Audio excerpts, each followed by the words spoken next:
বৃষ্টি নামলে অনেকে ঘুমায়, আর আমি ঘর থেকে বের হই।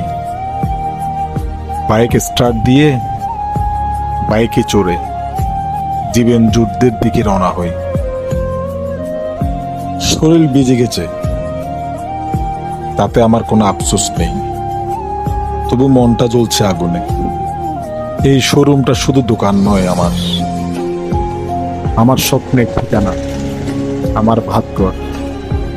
কেউ দেখে না এই কষ্ট, সবাই দেখে শুধু সফলতার মুখের হাসি। জীবনটা সহজ হলে গল্পটা শুরু হতো না। আমি কষ্ট করি কারণ আমি স্বপ্নে বিশ্বাস করি। এই ভিজে যাওয়া পথটাই একদিন ইতিহাস হবে। তাই আমি বৃষ্টিতে ভিজে আমার শোরুমে চলে আসি। বৃষ্টি তো ভেজা, কষ্টকে আর কষ্ট মনে হয় না। যখন দোকানে হাসি মুখ দেখি, ভালো লাগে আমার।